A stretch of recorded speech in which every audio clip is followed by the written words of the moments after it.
Well, hey now.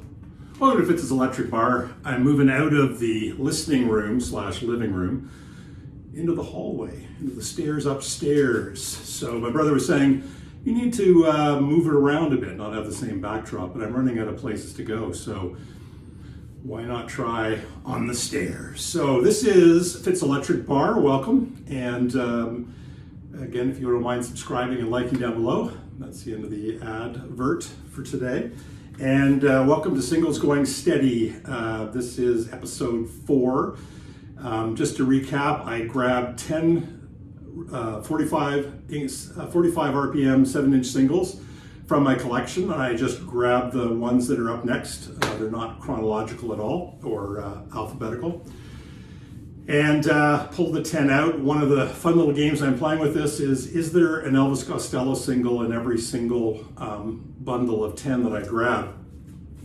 And I'll keep you in suspense. We'll find out.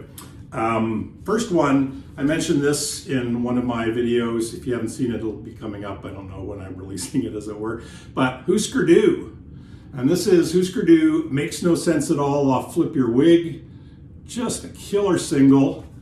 And the flip side is Love Is All Around. And I mentioned in the video that I did about my Husker Du concert experience, this was such a great single, and this actually came out after I saw Husker Du live at Larry's Hideaway in Toronto in '85. But this was one that I played to death, and Makes No Sense at All off of Flip Your Wig. Love Is All Around, if you recognize that name. So that is the Mary Tyler Moore theme song, and Husker Du from Minneapolis. So a nice tie-in from the three-piece. Next one up is U2. I still haven't found what I'm looking for. I've got a lot of stuff of theirs. I'm kind of thinking about selling it if it's got much value. I mentioned before that U2 is not a band that I'm really, I just don't see myself playing their music.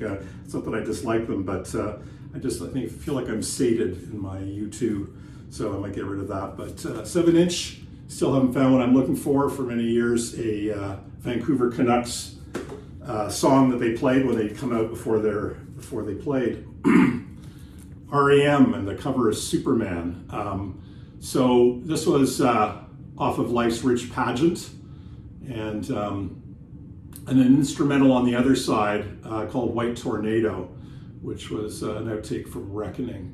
But Superman, just great song. The the Toronto band, the Skydiggers, used to cover Superman as well. Just I am.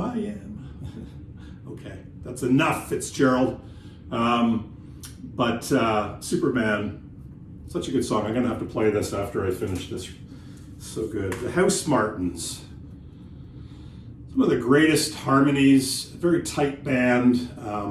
Really enjoyed the Housemartins, great sense of humor. This particular one is Caravan of Love, which was a big hit for them. I mean, a relative hit. I guess they didn't have like huge hits, but Caravan of Love and When I First Met Jesus, I must confess, I do not remember that song. Housemartins. Well, looky here. Got me an Elvis Costello. No surprise. This one is Good Year for the Roses, so that's the A side off of Almost Blue, of course, and the B side is Your Angel Steps Out of Heaven. And it was great being an Elvis fan all those years ago. Almost Blue came out and seemed to really divide the critics and Elvis fans, and I just really enjoyed it. I felt like he gave country a good name, and I started to enjoy country more because of his interest. One from the old days, Elvis Sings. So Return to Sender. Just love this. Love this song. Still holds up for me. Elvis Presley, Return to Sender. This one, the photo looks like something that was taken off of Bruce Springsteen's autobiography.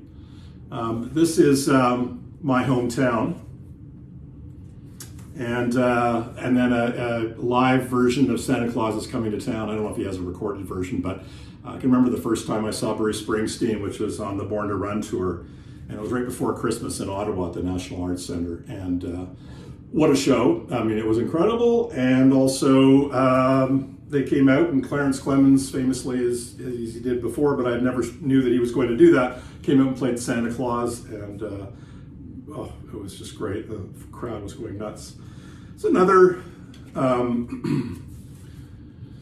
sort of homemade 45 from the Pointed Sticks, Vancouver's own.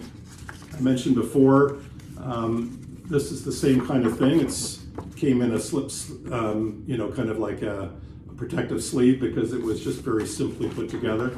So Out of Luck, this is before they got signed to Stiff Records. And then The Real Thing, great single.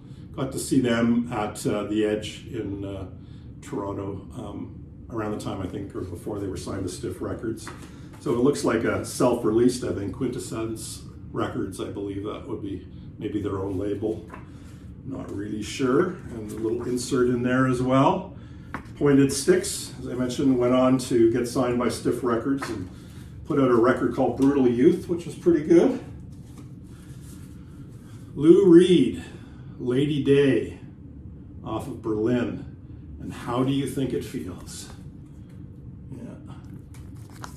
It's hard to imagine singles coming off of Berlin. That was such a great record, but it wasn't exactly top 40 radio, was it?